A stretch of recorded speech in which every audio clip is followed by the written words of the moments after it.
Gracias por estar con nosotros. Vamos a iniciar con la segunda parte de salud y seguridad ocupacional.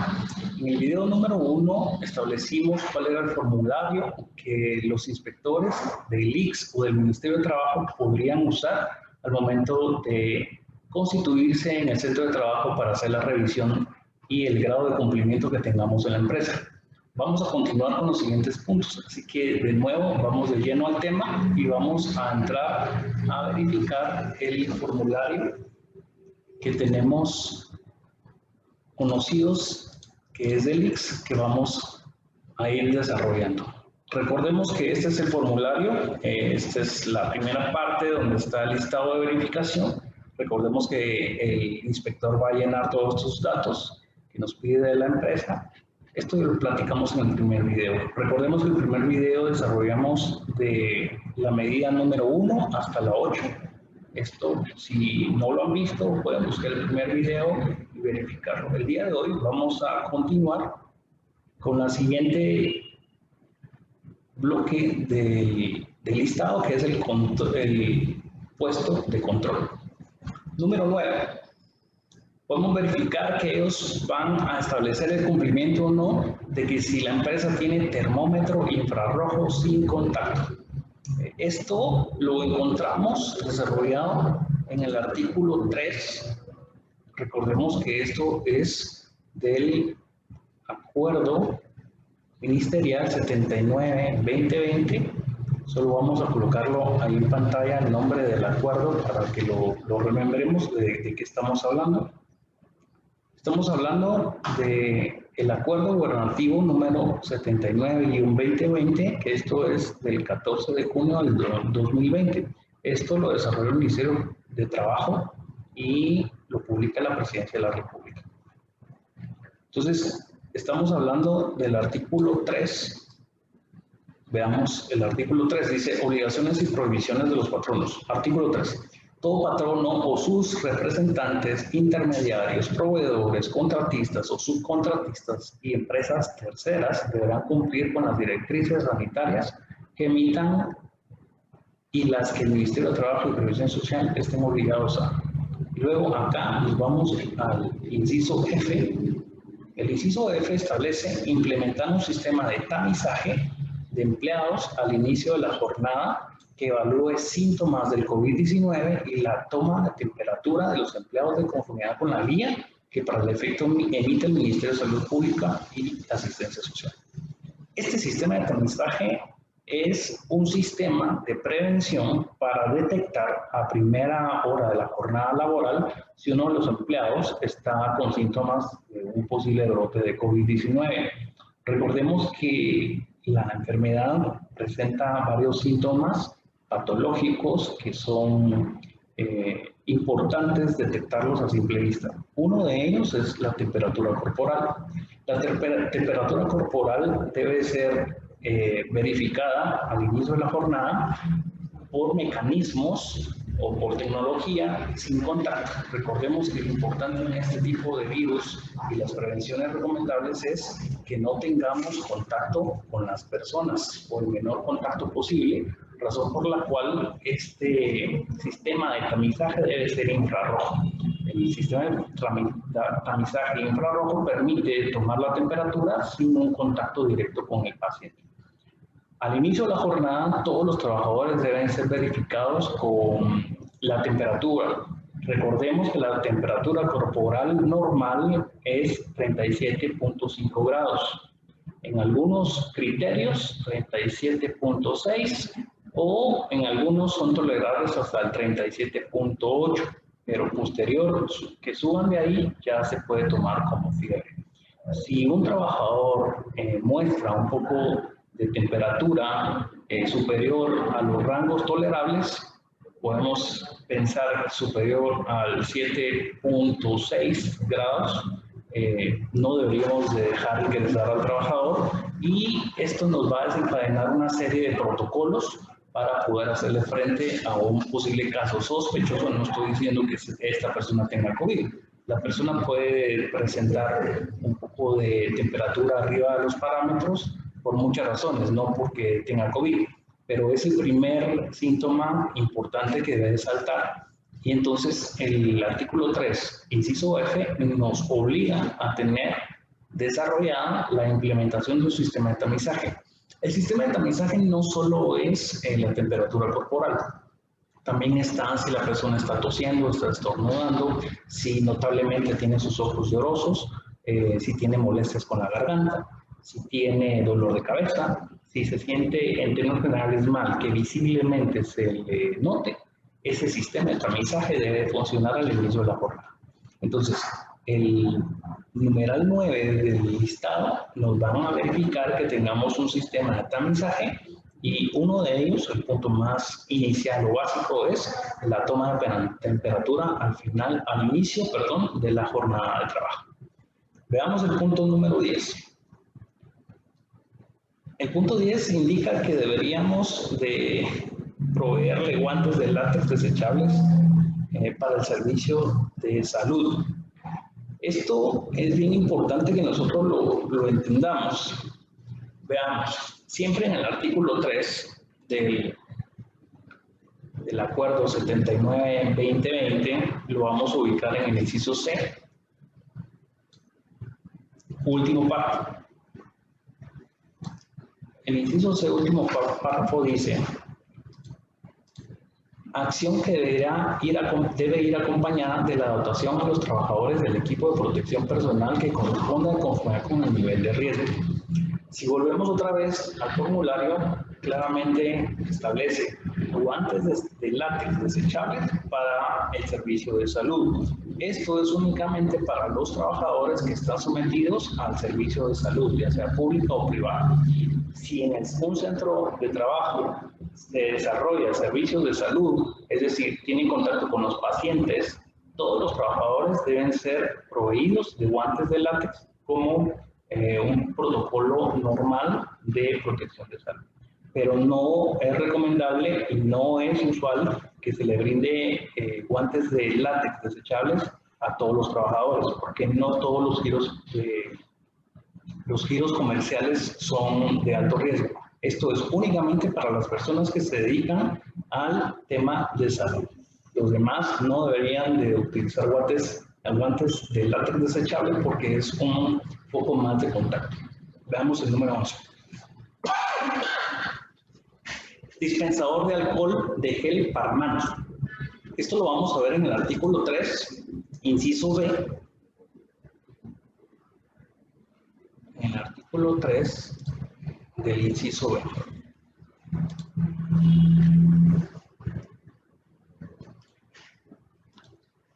Recordemos que es dispensador de alcohol para manos.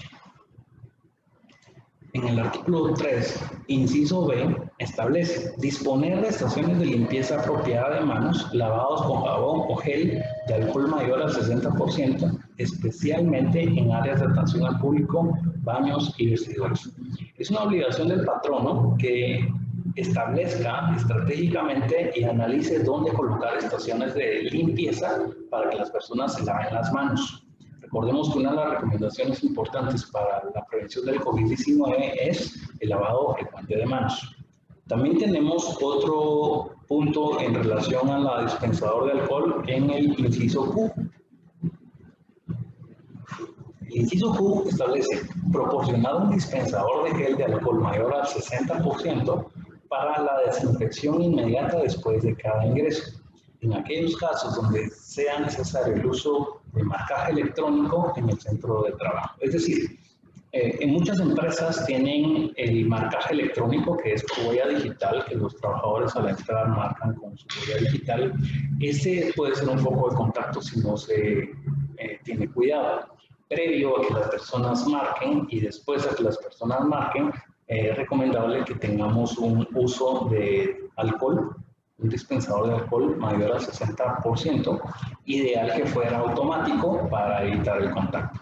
En todo caso, el alcohol podría ayudarnos a proteger antes y después, porque si las personas, los trabajadores marcan su ingreso con su huella dactilar, seguramente podría ser un foco de infección que habría que cuidar y por eso la norma establece que debemos de proporcionar un dispensador de gel antes y después de cada marcaje. Entonces, es obligación del patrono que tengamos estaciones de limpieza y dispensador de alcohol en los puntos de gel con alcohol mayor al 60% en los focos de contacto. Posteriormente, tenemos el siguiente punto de la lista, que es el 12.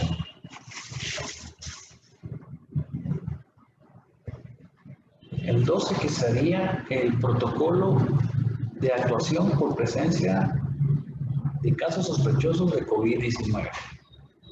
Para analizar este punto, deberíamos de dejar por un momento el acuerdo gubernativo 2020 e irnos al 229 y el 2014.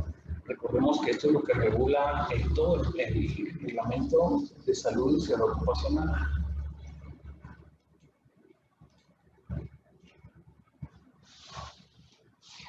Corrijo, tenemos el artículo 13, siempre en el 79-2020 cometí un error. Corrijo ahí.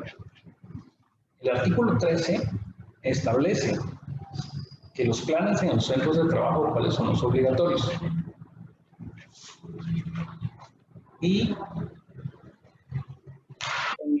vamos a ver, segundo párrafo establece: en dichos planes debe incorporar un apartado que contenga la estrategia de prevención y control de brotes de SARS-CoV-2 en el centro de trabajo basado en el presente reglamento y demás disposiciones emitidas por el Ministerio de Salud Pública y Asistencia Social para prevenir y controlar el COVID-19 o en el Ministerio de Trabajo y Previsión Social.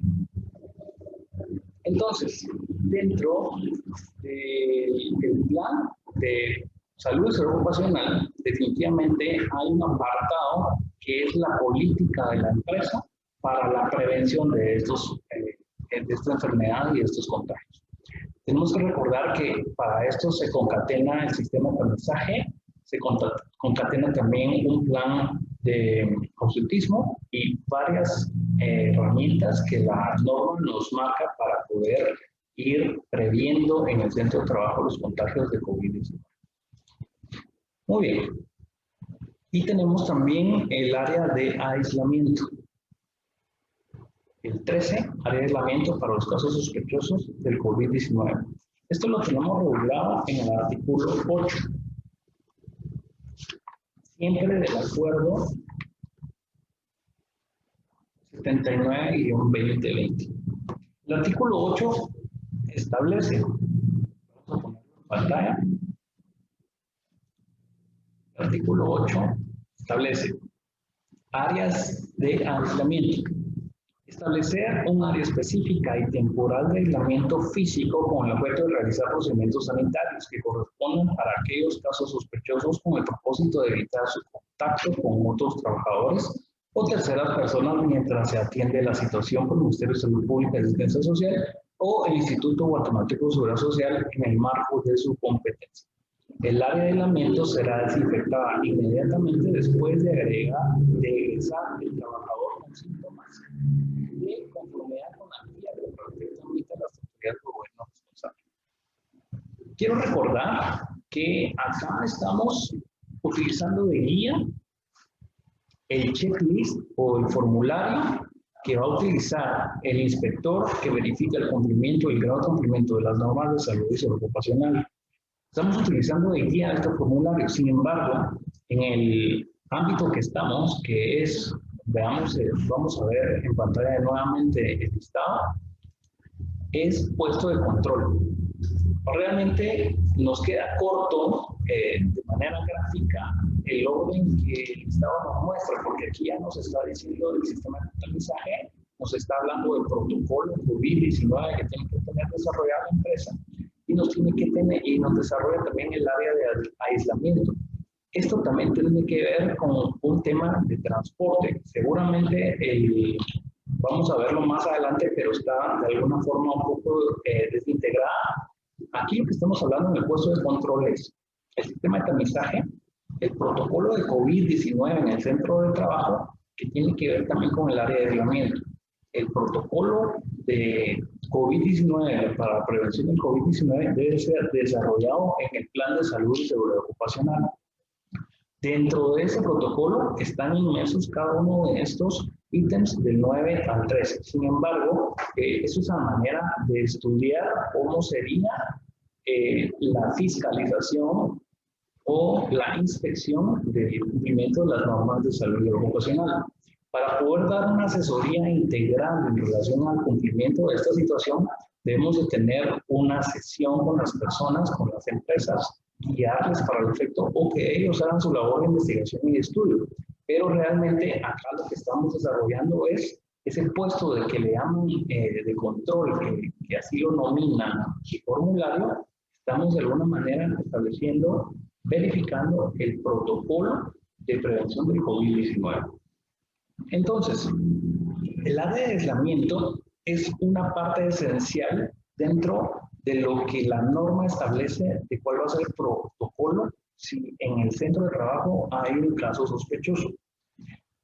Supongamos de que el sistema de tamizaje que hablamos al inicio nos marca que una persona tiene una temperatura arriba del parámetro normal, que recordemos que sería arriba del 37.6 grados. Entonces, en ese momento, activamos el protocolo de COVID-19 y este empleado no debería entrar al centro de trabajo.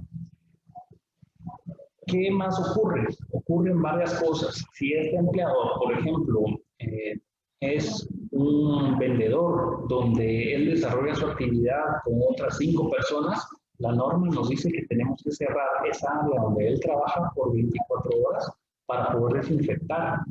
Eso significa que antes de que el trabajador sea retirado del centro de trabajo, para eso es el área de aislamiento. El área de aislamiento es un área específica, temporal, donde vamos a colocar a los sospechosos de casos de COVID-19, que estén posiblemente con síntomas de esta situación, lo vamos a colocar ahí con el único objetivo de aislar de todos los demás compañeros de trabajo. No tendría ningún sentido que les permitamos entrar al centro de trabajo para que ellos nos puedan contagiar a todos los demás. Entonces, por esa razón es que el área de aislamiento debe ser estratégica, debe estar cerca de una salida, aislado de todo el centro de trabajo y que los compañeros no interactúen con él. ¿Para qué es el área de aislamiento? No es para darle tratamientos médicos, es únicamente para esperar a ser trasladado, ya sea a su residencia, a un centro asistencial, al ICS o donde el trabajador considere pertinente. Y también en ese momento que nos identifica el sistema de tamizaje que hay un posible caso sospechoso, también tendría que echar a andar un procedimiento de transporte. El patrono debería coordinar el transporte de este caso sospechoso, ya sea con los medios más idóneos y los recursos que tenga, pues necesitamos coordinar el transporte ya sea a su casa o a un centro asistencial. Todo lo que estamos hablando en realidad estamos describiendo el protocolo COVID-19 que cada empresa debe desarrollar. Nosotros utilizamos la norma que la legislación nos permite, pero en la aplicación concreta en cada centro de trabajo va a depender de los recursos, de los espacios, de los diseños, de la cantidad de trabajadores y de un montón de factores más. Por eso es indispensable estudiar la norma y luego analizar cómo ejecutarlo debidamente en cada centro de trabajo. Estos temas definitivamente estamos nada más dando algunos ideas muy generales. Para todo esto definitivamente necesitamos mucho más tiempo para desarrollarlo a profundidad. Con lo que quisiera que nos quedemos en este momento es que existe un protocolo de COVID-19 que debe ser analizado, pensado, ejecutado y que debe funcionar para cada empresa. Esto debe ser integrado en el plan de salud y seguridad ocupacional para que logremos cumplir con todo esto.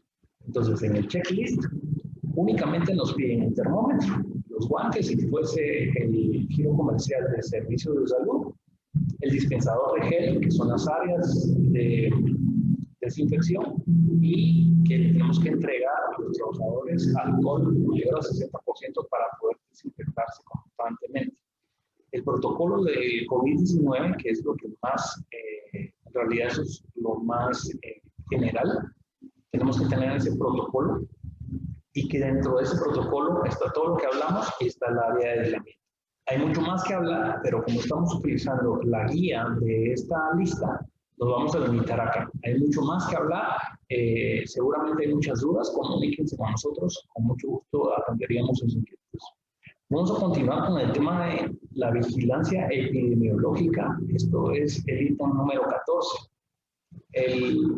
Esto dice que es un registro diario de control llevado por el Servicio de Salud, impresa o digital. ¿De qué está hablando esto? ¿Qué es lo que nos está diciendo la norma en cuanto a la vigilancia epidemiológica? Cuando usted en su empresa va a desarrollar lo que es el plan de salud y salud ocupacional, cuando en el artículo 302, que lo tenemos en pantalla, establece que nosotros tenemos, recordemos que ahora ya estamos en el acuerdo gubernativo 229-2014 y su reforma 33-2016. Cuando analizamos el artículo 302 de este cuerpo normativo, nos vamos a percatar lo que dijimos en su momento en el primer video.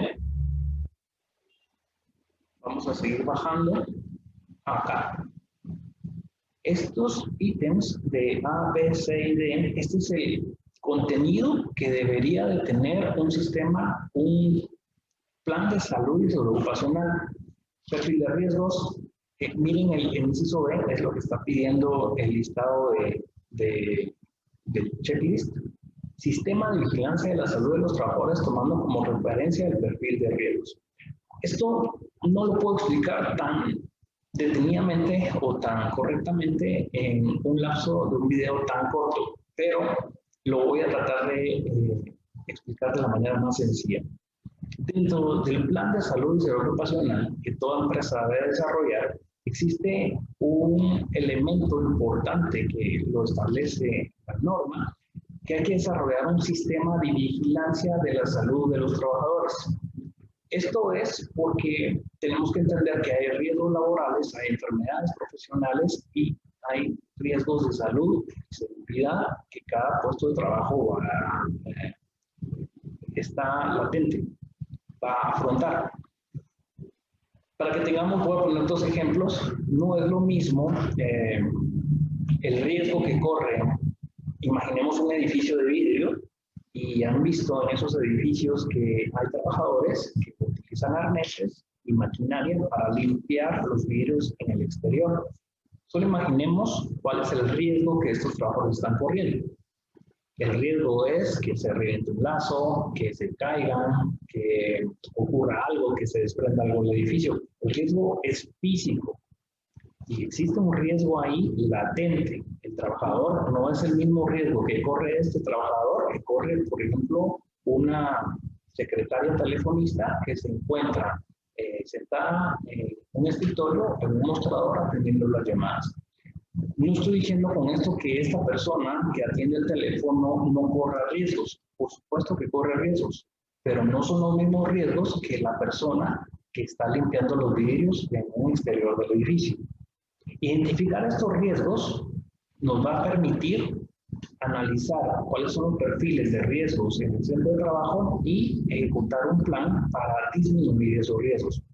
En el caso de la persona que limpia los vidrios fuera, únicamente mucho depende del equipo de protección que use, los arneses, los lazos, el equipo que esté en buen estado y todo el uso que él sepa utilizar el equipo de protección y además que lo haga. Muchas veces la gente sabe que tiene que utilizar el equipo y no lo hace. Entonces también es materia de ir concientizando y educando a las personas para que hagan lo que les corresponde para cuidarse a ellos mismos. En el caso de la secretaria que atiende el teléfono, el riesgo es otro tipo de riesgos. Puede ser mantener una misma postura, estar sentado durante 8 horas, le genera otro tipo de riesgo, pero también está en riesgo. Y también están los riesgos psicosociales que ella está sometida, por ejemplo, estar atendiendo a diferentes personalidades, diferentes caracteres que las personas de alguna manera pueden generar estrés. Y no es lo mismo de alguna manera estar atendiendo a las personas a no tener contacto con la gente. Entonces, cuando analizamos todo esto, definitivamente existe la necesidad de llevar registros. Y el numeral 14 del listado nos indica que a diario la empresa debe dar un registro de control de salud. ¿Qué significa esto? Significa que tenemos que tener un registro de los riesgos. ¿Qué riesgos estamos corriendo dentro del centro de trabajo y qué enfermedades se comienzan a presentar? Vamos a poner otro ejemplo. En el 2021, que ya va corriendo por su quinto mes, si miramos hacia atrás, si lleváramos un registro diario, podríamos establecer que en el centro de trabajo existe un comportamiento, ya se tabulan los datos y podemos tener data, en el sentido de decir, los trabajadores de este centro de trabajo tienen o tienden a padecer de enfermedades respiratorias. Entonces, si en enero tuvimos 2, en febrero tuvimos 1, en marzo tuvimos 3 y en abril tuvimos otros 4, ya se presenta una tendencia. Cuando la persona de salud y seguridad ocupacional ve estas tendencias, puede decir, nuestra gente está padeciendo de enfermedades respiratorias. Entonces se pueden analizar las causas, posiblemente el polvo, posiblemente alguna situación que nos esté afectando, hay que verificar el aire acondicionado, hay que verificar un montón de factores. Pero la información que tenemos nos va a servir ese registro diario. Si por otro lado, además de situaciones respiratorias, resulta de que las personas se nos están cayendo y viendo lastimadas de los pies, posiblemente, y determinamos que se caen mucho en el centro de trabajo, tenemos que verificar las gradas, tenemos que verificar si tenemos elementos necesarios antideslizantes, una serie de circunstancias que tenemos que ir analizando conforme al comportamiento de nuestros trabajadores. Entonces, el sistema de vigilancia de salud de los trabajadores nos va a determinar, analizar hacia atrás cuál es el comportamiento de enfermedades más usuales que presentan los trabajadores y luego buscar, eso nos permite buscar las causas y posiblemente ir corrigiendo. O en todo caso, si posiblemente sea una oficina donde hay mucho uso de computadora, los riesgos y las enfermedades que pueden ocasionar sean de vista, sean de manos por utilizar mucho la computadora. Recordemos que puede haber un padecimiento de túnel de carpio. Ese tipo de cosas nos va a permitir buscar soluciones ergonómicas y soluciones a largo plazo para evitar que nuestros trabajadores se enfermen o padezcan de enfermedades profesionales. Por eso es importante y es obligación que la gente que lleva la salud y la salud ocupacional llevemos un registro diario, impreso o digital para este tipo de control y mejorar la salud de nuestros trabajadores. Por eso que la salud y la salud ocupacional no la podemos improvisar. Es muy complicado que una empresa diga, necesito cumplir con todo, ¿cómo voy a cumplir con un registro diario de la noche a la mañana? Es importante que esto sea planificado y sea ejecutado diariamente de manera responsable por las empresas. Y luego tenemos el 15, que es el registro semanal del control realizado por el Servicio de Salud en el libro de actas. Ya dijimos en el anterior punto que debemos llevar un registro diario y luego tenemos que llevar un registro semanal de las acciones que se realizaron para poder atacar las causas o analizar a mayor detenimiento cuáles podrían ser las causas de las posibles enfermedades profesionales o padecimientos de salud de nuestros trabajadores. Entonces acá nos exigen que tengamos dos registros, uno diario en relación a de qué están padeciendo, y si no padecen de nada, pues tabulamos nada, 0. Pero si alguien aparece y dice, tiene dolor de cabeza, tiene dolor de espalda, tiene dolor de pies, tiene afecciones gástricas, tiene, no sé, cualquier situación que los trabajadores puedan padecer. Lógicamente hay padecimientos que parecieran normales como diabetes, hipertensión y ese tipo de enfermedades también hay que registrarlas porque nos permiten perfilar a nuestros pacientes, a nuestros trabajadores y verificar a futuro cuál sería un mejor trato para ellos, ¿verdad? Si las personas tienen deficiencias en su vista, en su audición, ya uno podría de alguna manera ir analizando que a futuro poder ir cubriendo ciertas áreas para proteger y darles un mejor trato y una mejor salud a nuestros trabajadores. Entonces, son dos registros que el ICS nos va a pedir, o esta visita de verificación nos van a exigir, que es el registro diario de control en cuanto a la salud, y también el registro semanal en cuanto a qué acciones hemos tomado, y esto tiene que ir amarrado y documentado en el libro de actas, una vez a la semana. Con esto vamos a dejar el video hasta el punto 15. Como lo dije la anterior vez, hay muchas dudas, pueden surgir muchas inquietudes, por favor llámenos, ahí van a aparecer nuestros números, contáctenos, con gusto estaremos para servirles.